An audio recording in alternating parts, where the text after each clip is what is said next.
সামনে তো friendship day, আর friendship day উপলক্ষে কিছু বানাবো না, এটা হতেই পারে না। তো চলো এই ফ্রেন্ডশিপ ডে উপলক্ষে সেই ভাইরাল ফায়ার কার্ডটা বানিয়ে ফেলি। এটা বানানোর জন্য আমি খাতার যে মোটা পেজটা থাকে প্রথমে সেটা নিচ্ছি, সেটাকে আমি সাইজ মতো কেটে নিচ্ছি, ভিডিওতে দেখলে তোমরা বুঝতে পারবে। তারপর যে দাগগুলো কেটেছিলাম সেই দাগগুলোর উপর দিয়ে কম্পাসের স্কেল দিয়ে ভালো করে খাত করে নিচ্ছি, যাতে ভাঁজ করার সময় অসুবিধা না। তারপর পুরোটাকে আমি A4 সাইজের পেপার দিয়ে কভার করে নিচ্ছি। যেহেতু ফ্রেন্ডশিপ ডে উপলক্ষে বানানো, তো ফ্রেন্ডের ছবি আমি একে ভিতরে লাগাইছি। তারপর টিস্যু পেপারটা সাইজ মতো কেটে যে ফাঁকা জায়গাটা রাখছিলাম সেখানে লাগিয়ে দিচ্ছি। তারপর পুরো কার্ডটাকে আমি খুব ভালো করে আঠা দিয়ে অ্যাটাচ করে নিচ্ছি।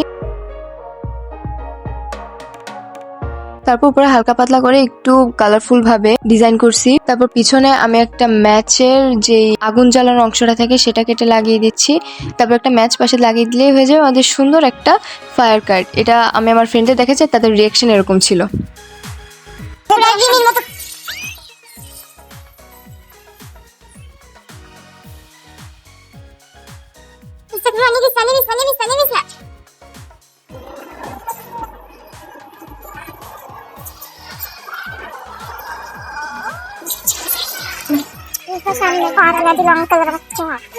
মানে বাংলাদেশে যেমন মানুষ বেশি তেমন কুকুর বিড়াল বেশি। আমার ভিডিওতে না আসলে ওদের পেটের ভাত হজম হচ্ছিল না।